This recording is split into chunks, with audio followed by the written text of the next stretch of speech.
இங்க நம்ம காலையிலேயே ஒரு மார்னிங் ஃப்ரெஷ்ஷாக ஒரு ரெசிபி சாப்பிட்டோன்னா அவ்வளோ மெமரபுளாக இருக்கும். ஸோ அந்த ரெசிபி தான் இப்போ பார்க்க போகிறோம். நம்ம ஸ்டைலில் வடகறி. ஸோ அதை இட்லிக்கு வச்சு சாப்பிட்டிங்கன்னா செம்மையாக இருக்கும். இட்லி ஆர் கல் தோசைனா கல் தோசைக்கு தான் இந்த ரெசிபி இப்போ ரெடி பண்ணிகிட்டு இருக்கேன். ஸோ நல்லா கடலப்பருப்பு தேவையான அளவு நல்லா ஊற வச்சுட்டு அதில் வெங்காயம், பச்சை மிளகா, சால்ட்டு, ஜீரகம் இதெல்லாம் போட்டு நல்லா மிக்ஸ் பண்ணி அரைச்சிக்கோங்க. ஒன்றும் பாதியமாக அரைச்சிக்கணும். அதை நல்லா தோசைக்கல்லில் அடை மாதிரி தட்டி வச்சுட்டு லைட்டாக நல்லா ப்ரௌனிஷ் ஆகிற வரலையும் ஃப்ரை பண்ணி எடுத்து செப்பரேட்டாக வச்சுடுங்க. அதுக்கப்புறமா ஆயில் ஒரு பேனில் வச்சுட்டு அதில் பிரியாணி ஸ்பைசஸ், பட்டஞ்சி லீஃப், ஸ்டார் அனைஸ், க்ளவ் இதெல்லாம் ஆட் பண்ணிக்கோங்க. இதெல்லாம் ஆட் பண்ணதுக்கப்புறமா வெங்காயம், தக்காளி நல்லா வதக்கிக்கோங்க.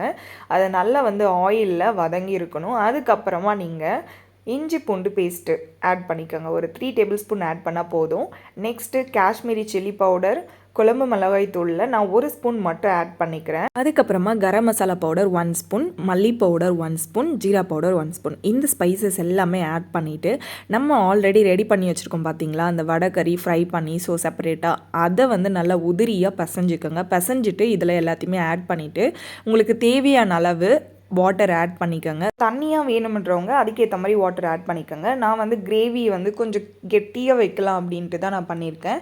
ஸோ அதுக்கப்புறமா தேங்காய் நல்லா அரைச்சி வச்சுக்கோங்க. அந்த பாலோடவே அந்த தேங்காவை ஆட் பண்ணிக்கோங்க.